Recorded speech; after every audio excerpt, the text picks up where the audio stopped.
heart with a sweet one bliss. Someone flips me a bad body. Say, oh, it's another one. It's another one, yeah. It's a full strong, yeah. Oh, it's another one. It's another one, yeah.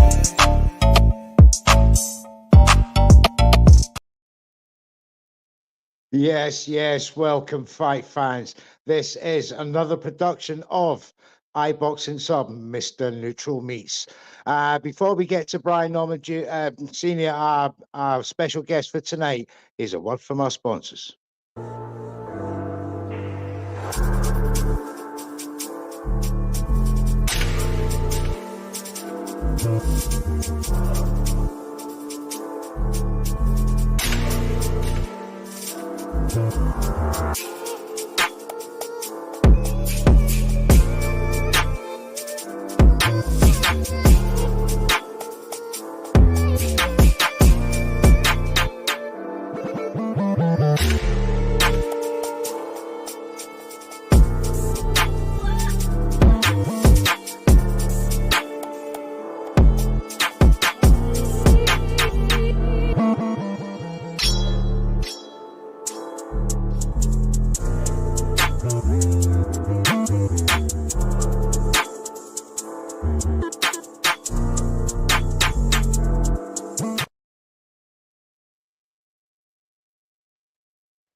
To iBoxingHub, and please put in the promo code iBoxingHub24 any of that clobber you like, and certainly what I'm wearing here, it's clobber, it's moth. Right, Brian Norman Senior, thank you for coming on the show. For the UK fans who have been absolutely following what's been happening since August the 12th, when your son was elevated to the WBO world champion. It must have felt like an absolute time ago for you. The last couple of weeks, it's been a roller coaster.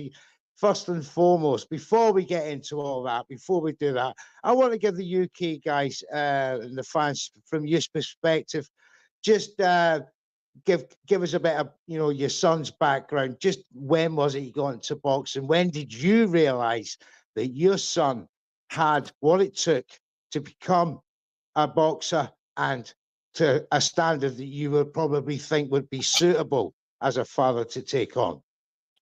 Well, you know, I was a professional fighter myself. I was a professional fighter of about 30 fights. I raised my son, all my kids. I raised my son by myself. So he, of course, wanted to be like his daddy. He followed in my footsteps. I retired at about 31. I retired about 30. I retired twice. So I retired in 2009, and then I retired again in 2011 because I had an issue, but I didn't know what was wrong with me. I found out after I retired what it was. I had vertigo. So so when I stopped, or when I even stopped the first time, or before I stopped the first time, he said he wanted to start.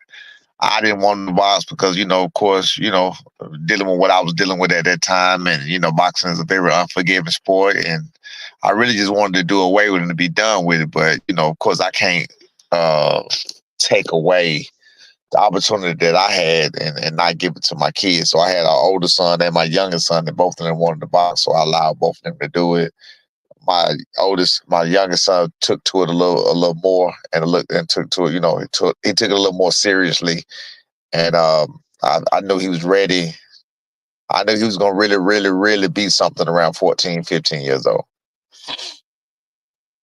Brilliant stuff. Now, moving on, you know, you turned professional back in oh God, I had his resume up there. When was it? It was in Me, I turned professional in 2003. Yeah. No, your son turned professional. Oh, my son turned professional in 2018. Yeah. What is fascinating with looking at his resume there, Brian, is his first fight was obviously on US soil in Houston, but then he had a run of 12, 13 fights in Mexico. Now, everyone knows you do your graft in Mexico and you come out winning with the resume that your son has, you're onto the right path. Now, obviously, then Quentin Randall got in that silver belt of the WBO, and that led to, obviously, after Boca Chicha suffered that cut, but that was a no contest. But the Santaland win for me propelled Brian to another level. And now you have to tell me, from August the 12th, when your son was elevated, moving on to this situation that we're talking about now, how long was it that you found out that Brian would be getting an offer from Eddie Hearn? And when did you know that that IBF mandatory for him with Karachukian was due? Was that before or after? Actually, it was after. Actually, that came out of nowhere. I'm actually hearing things right now to this day that fight could never even have been made because the rules for the IBF, they had already ordered that fight before he ever decided to even make an attempt at anybody else. So, to my understanding, Right. from what somebody sent me today, the rules were already set in. They accepted. They received and accepted Karen Kukajan's bid on August the 16th. And according to the rules that somebody sent me today, that fight couldn't have been made in the first place. So he was real. To me, Eddie Hearn was just running a game on boost to make him think he was trying to get him the best fights and make him think he was trying to get him exactly what he wanted. But I honestly don't believe that he was even trying to do that in the first place. Looking back, Were you expecting an offer from Team Hunt after his failures trying to get Barrios and then indeed Stanios on a mandatory? Did no, you no, feel no. it coming? I didn't know about those offers or any other offers until we found out about ours. The only one we knew about first out of anything was ours. And then when we found out about ours and everything got out in the open, that's when the word got out that he sent out offers to Stanionis and Barrios and things of that nature. Incredible. Now, without that knowledge, you enacted into your team, your manager, Adrian Clark, is it, enacted in Junior's name with the deal. I have dealt all week in spaces on Twitter, on the timeline with, you've seen them yourself, the allegations of ducking and all the rest of it.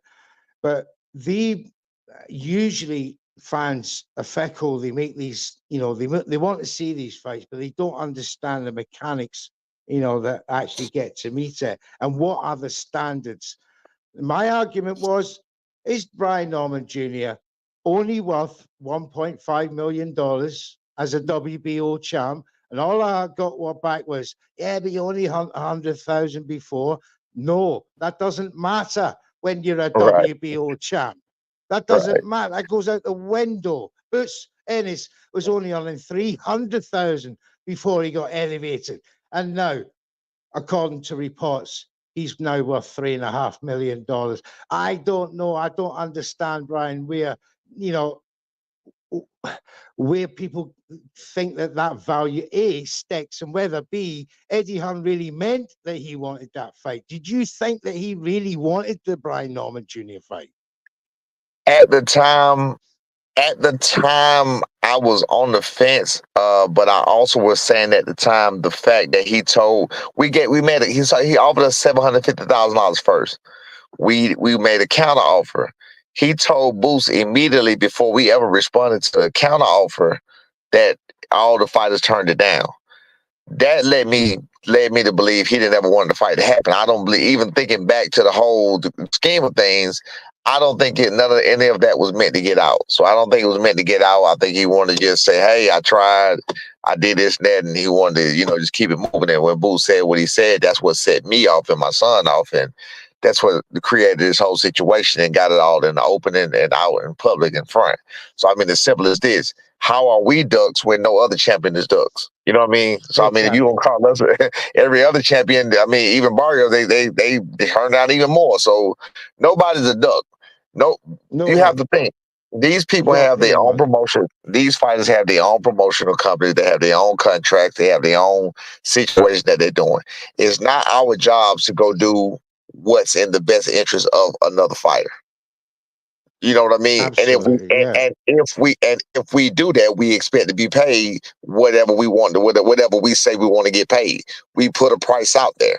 We didn't just say, all right, nah, make it sound good. No, we gave him a price. We gave him a price immediately. He never was willing to go to that price. We came down significantly off of that price by $800,000. He didn't go to that price. I think, like I said, it was just all playing games or whatever. So, you know, even with the Karen situation, he didn't expect to get that bid. He didn't want to win that bid. You got today. I don't know if y'all saw what came out today. They made an offer to Charles Conwell at 154, a $300,000 offer. Like, you can't expect these guys to go into Boots' hometown in front of 14,000 fans and his network and give up a percentage to their promoter. That's not a good deal. The only people that think that's a good deal, the only people that believe that's a good deal are people who don't know anything about money, don't know anything about business, or Boots. Somebody's on the other side. Those are the only people that think that's a good deal. It's not a good deal. Especially if you're having to pay top rank 30% of your exactly. Plus your manager's fee, plus your trainer's fee. The expenses are, they're not cheap. Then you got to be taxed on the gross. Thank you. Yes, sir. You see, you get it. You get it. You understand it, right? That. It doesn't make sense. Gets everything, Brian. This is why it doesn't make common sense. But again, I don't expect anybody that don't, you know what I mean? And I'm not saying that I make a lot of money, but I got business sense. I have a lot of business sense, and I do have, business of my own, and I've made enough money to know when the right money is not the right money. You understand what I'm saying? And so I've been around long enough to know that.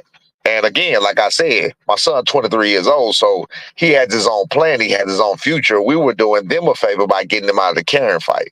So this whole thing backfired on us by trying to, help ourselves and give ourselves opportunity to become unified champion, but at the same time, getting them out of a situation and giving him an opportunity to become unified world champion. So either way it go, we didn't need them at that time. They needed us. We didn't need them at all. That's just it, Brian, because it wouldn't have been a unification. Right. The minute right. The fight with your son would have been signed, sealed, delivered, he would have been stripped of the IBF. So in essence, the fight with your son would have been a defense for Brian on away ground, paying all the stamps. Right. So again, like I said, it wasn't a case of pricing ourselves out or whatever. As we gave him a price, we told him what it was or whatever. We even came down off of our price, and I told him, okay, look, I want my son to just walk away with $1 million, a little over $1 million. That way, when he spend a little bit of money, he'll still have $1 million. He couldn't even do that. You know what I mean? I think at the end, before taxes, with that offer, it would have been $810,000 he would have walked away with, but he would have been taxed on $1.7 million. So if anybody has any type of business sense, whatsoever, you would understand once you go over that $1 million mark plus what you've already made for the year and so on and so on. You're in no man's land. You don't want to be in that land, at that time right there and not having the actual money. If you're gonna be in that, then you want that $1.7 million. You know what I'm saying? And then you can work it from there. But again, that's not what it was. But people gonna think what they think. They gonna see what they see, and the only people that don't see it right now and see that Eddie Hearn had another plan ahead. I think he was lining. There were pieces being moved. Conor Ben was moved to the number 3 spot of the IBF. While this was going on, about 2 weeks ago, he was moved to the number 3 spot, right below Karen, because you had Karen at number 1. And he did it. Not that he knew it, he did it. There's no doubt in my mind that he paid to have that. Makes me laugh. They treat your son like Last Chance Saloon. The newbie, the green grass of home, and this boy's head. Oh, I give him what they call 15 times what he's ever on gross. Yeah, man, swear. Listen, it only sways the people who, like I said, never had money. My son doesn't struggle. My son doesn't have any problems. We're fine. We're not worried about that. We can, again, my son's 23 years old. We can continue to walk our own path. We don't have to get him Boots' path. But from this point on, from what just happened, we're going to fight Bruce Ennis no matter what. We're gonna get to the bottom of this one way or another. We're gonna get him. We coming after him. He don't even have to worry about coming after us no more. We coming after him. At first chance we get, we're coming after him. That was another thing I was going to come. I want to just address a couple of people in the chat. Big up everyone in the chat. We got Virtuoso, Karma Serene. Hello, darling. Green Diamond Boxing. Big up to you, Aisha. One of our sisters there at iBoxingHub. Check out her show. But I want to address some of these comments, Brian. Right? We got Virtuoso. It says. So who's going to match that price offering that what you're looking for? Now, let me answer that for you, Brian, right? A bit of education. And he also follows up with that 2.1 million was still more than what. That's the whole thing for both boxes, Virtuoso. So, even Boots would have walked away with less than 1.5 million. So let's get to another point. Good evening, all. Big up Neutral. And Brian says, Green Diamond, thank you for that.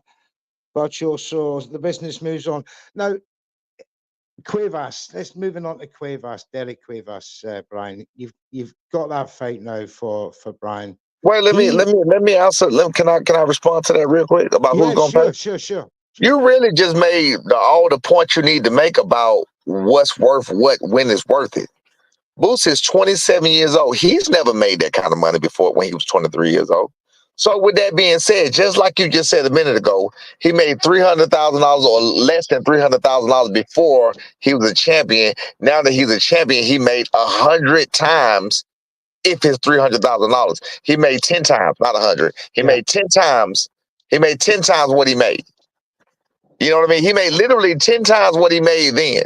So that tells you how much you being a world champion brings you up. So for the people, again, trying to be mad magicians, mathematicians, all of the above, listen, you mind your business, you stay out of yours. We know what's good for us. You know what's good for you. It's better if we just create our own for us. Unless he wants to pay us, it's better for us to create our own way with our own opponent. And again, like I said, we come for Boots Ennis, so y'all, we don't even have to worry about this no more. We gonna work it out when we get a chance to give him that offer, and we'll turn this around. There's no doubt in my mind. So the Boots Ennis fight is not off the table, just not right now. It could be right now, but you got to pay for it. I don't have a problem with that. That's what I'm trying to tell you. We don't. Yeah, no, we're not shying away from that fight. I want that fight as soon as possible. We want that fight as soon as we want that fight more than now than ever. Now. So it's just a case of Eddie. Make it so that Brian walks away with $1 million plus, right? That's simple as that. Simple as that. Simple as that. I hope so. Derek, Brian, we move on to Derek Cuevas now. The next fight, I fully expect your son to come through this with flying colours.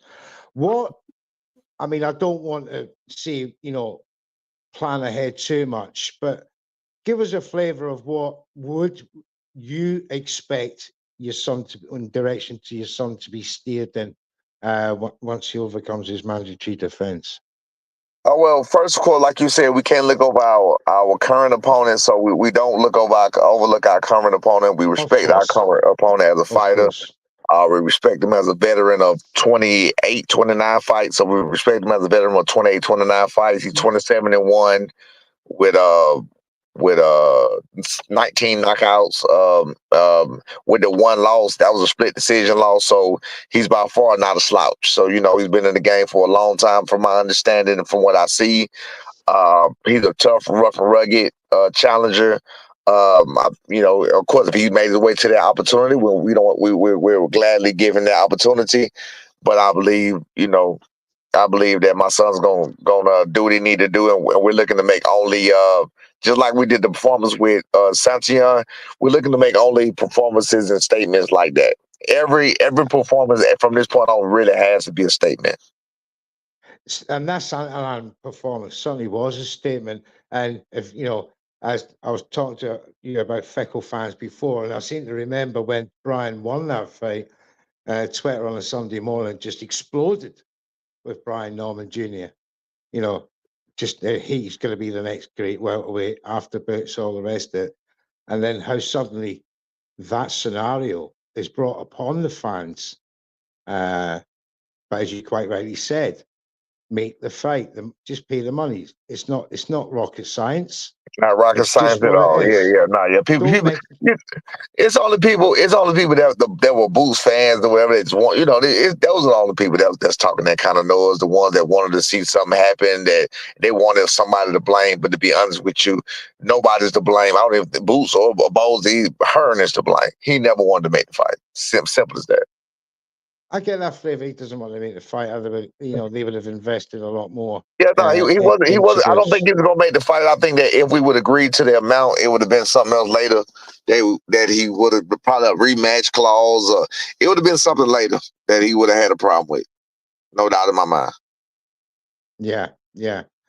Well, Brian, this has been an absolute joy and a fantastic moment. We've been a couple of weeks trying to get this moving on. Let's just finish up this last segment with future ambitions down the line. I want to hear from you that you think your son is going to be an undisputed welterweight champion before moving on to another weight. Do you think that being a multi-weight world champion is one of your son's ambitions in his boxing journey? It's most definitely his ambition. I think what we're trying to do, whereas other people went wrong, is we're trying to move my son the correct way and the right way. You touched on. You said that you said a lot of his fights was in Mexico. I want to touch on why that was.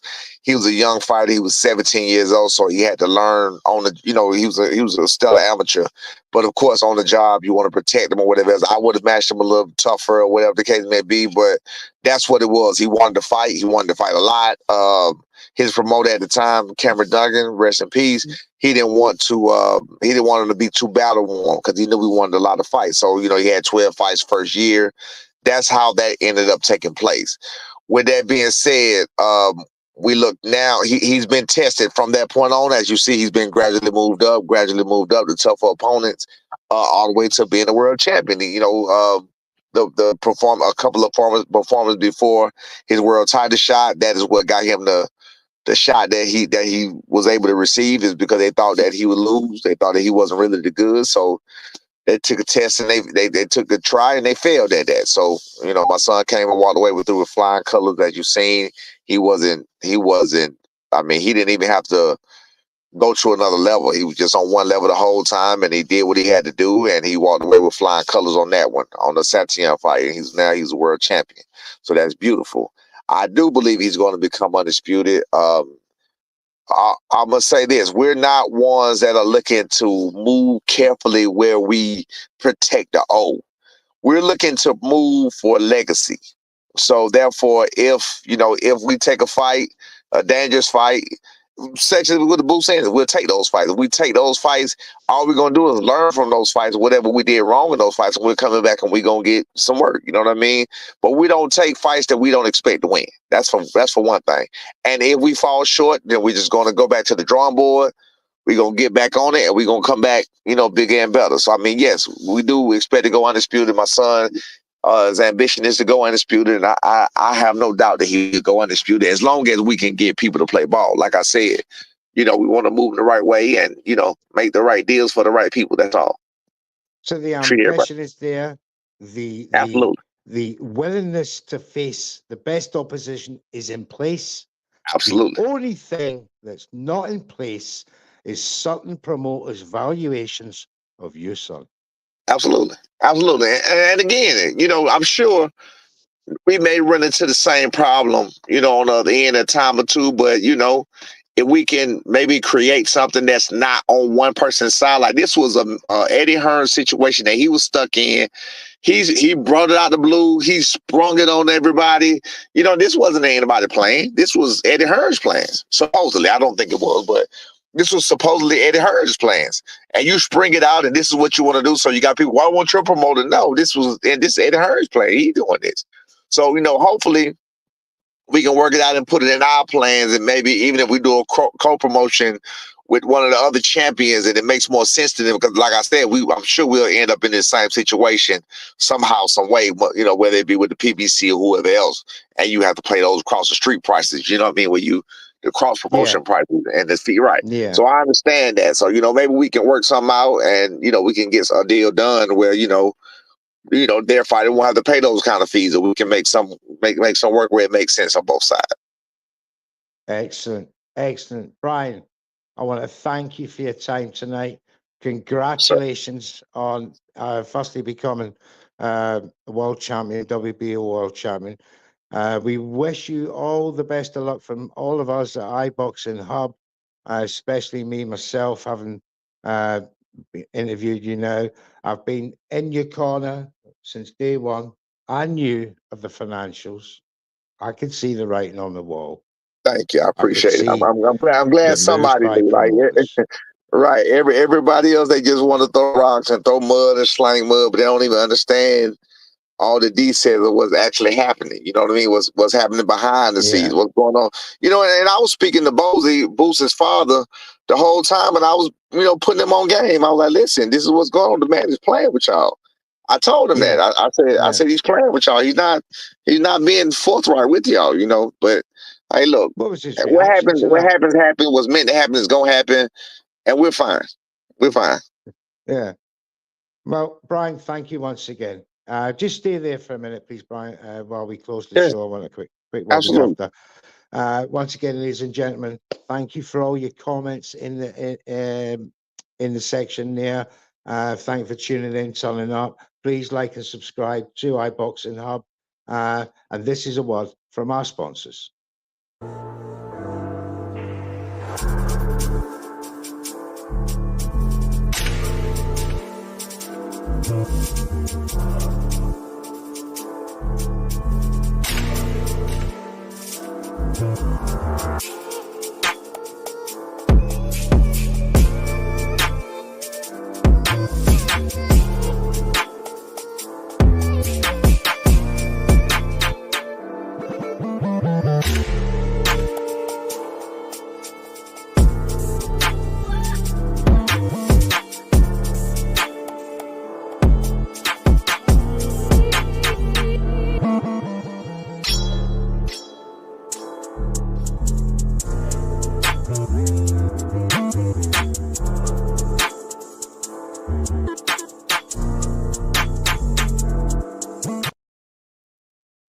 There you go.